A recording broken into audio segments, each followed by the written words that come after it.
શિવાજી સેના સાંસ્કૃતિક સેલ દ્વારા આયોજિત સમગ્ર ગુજરાતમાંથી નામી અનામય એક્ટર, ડાન્સર, વિડીયો ક્રિએટર તેમજ comedy star, social media star એવા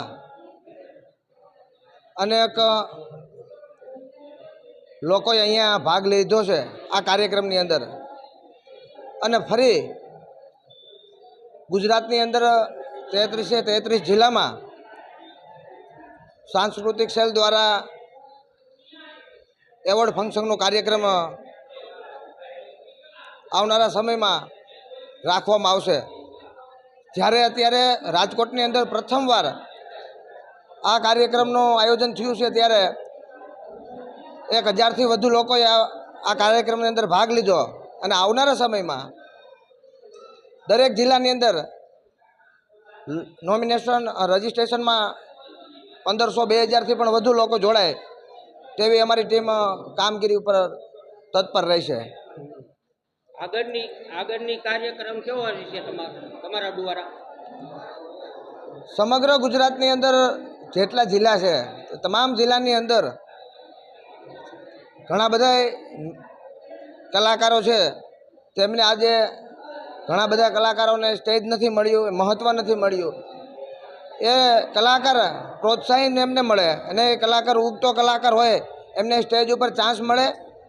એમને ઘણા બધા એવા કલાકાર હોય છે કે એમના રોજીરોટી માટે એમને રાત ને દિવસ મહેનત કરવી પડે। એમની અંદર જે ટેલેન્ટ છે એ ટેલેન્ટ પબ્લિસિટી માટે એમને ચાન્સ નથી મળતો। એ અમારા સ્ટેજ ઉપર એમને ટેલેન્ટનો ચાન્સ મળશે। અમને આવનારા સમયમાં મેં કીધું એમ વાર કે ગુજરાત રાજ્યના તમામ જિલ્લાની અંદર સાંસ્કૃતિક સેલ દ્વારા એવોર્ડ ફંક્શનનો કાર્યક્રમ અમે નોમિનેશન કરી રહ્યા છીએ।